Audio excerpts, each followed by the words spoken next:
കഴിഞ്ഞ ദിവസം ഞാൻ സോഷ്യൽ മീഡിയയിൽ ഒരു വീഡിയോ അപ്ലോഡ് ചെയ്തിരുന്നു. ഞാനങ്ങനെ സോഷ്യൽ മീഡിയയിൽ അങ്ങനെ വീഡിയോസ് ചെയ്യുന്ന ആളൊന്നുമല്ല. എന്നെ അറിയുന്ന ആളുകൾക്കറിയാം ഞാനങ്ങനെ സോഷ്യൽ മീഡിയയിൽ അത്ര ആക്റ്റീവ് അല്ല. രാഹുൽ ഗാന്ധി ഉന്നയിച്ച വിഷയം നിസ്സാരമായിട്ട് കാണാൻ കഴിയില്ല.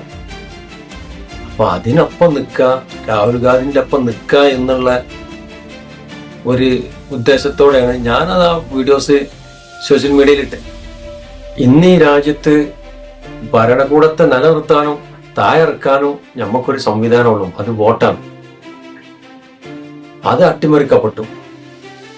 അതിന് നമ്മളെ ഭരണകൂടവും ഇലക്ഷൻ കമ്മീഷനും അതിന് കൂട്ടിക്കണം. അപ്പൊ അത് നമുക്ക് വെച്ച് പുലർത്താൻ പറ്റണമല്ല. അതിന്ന് രാഹുൽ ഗാന്ധി വിത്ത് പ്രൂഫോട് കൂടിയാണ് അത് പുറത്തു കൊണ്ടുവന്നത്.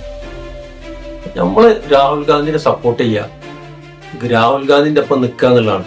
ഓരോ വ്യക്തിയും അവനാന്റെ ഒരു പ്രതിഷേധം അത് രേഖപ്പെടുത്തുക എന്നുള്ളതാണ്. അപ്പൊ നമ്മൾ വിചാരിക്കും നമ്മളൊക്കെ സൗദിയിലും വിദേശത്ത് ജോലി ചെയ്യുന്ന ആളുകളാണ്, ഞാനടക്കി. നമ്മൾ ഈ സാലറി വാങ്ങി എൻ്റെ അടുത്ത് പൈസ ഉണ്ടല്ലോ, അല്ലെങ്കിൽ ഞാൻ ബിസിനസ് ചെയ്യാണ് ഇവിടെ, അതുകൊണ്ട് എനിക്ക് പ്രശ്നങ്ങളൊന്നുമില്ല, അങ്ങനെ ധരിക്കണ കുറച്ച് ആളുകളുണ്ട്. അതിനൊക്കെ നമ്മൾ മാറി വരണം. ഇതിന് എന്തെങ്കിലും ഒരു പ്രതികരണം നമ്മളെ ഭാഗത്തുനിന്ന് ഉണ്ടാകണം. ഞാന് ഒരു ഇടതുപക്ഷ ചിന്താഗതിക്കാരനാണ്.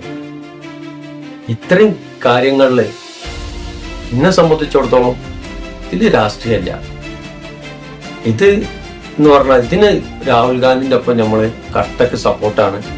എല്ലാവരും രാഹുൽ ഗാന്ധിന്റെ ഒപ്പം നിൽക്കുക, സപ്പോർട്ട് ചെയ്യുക.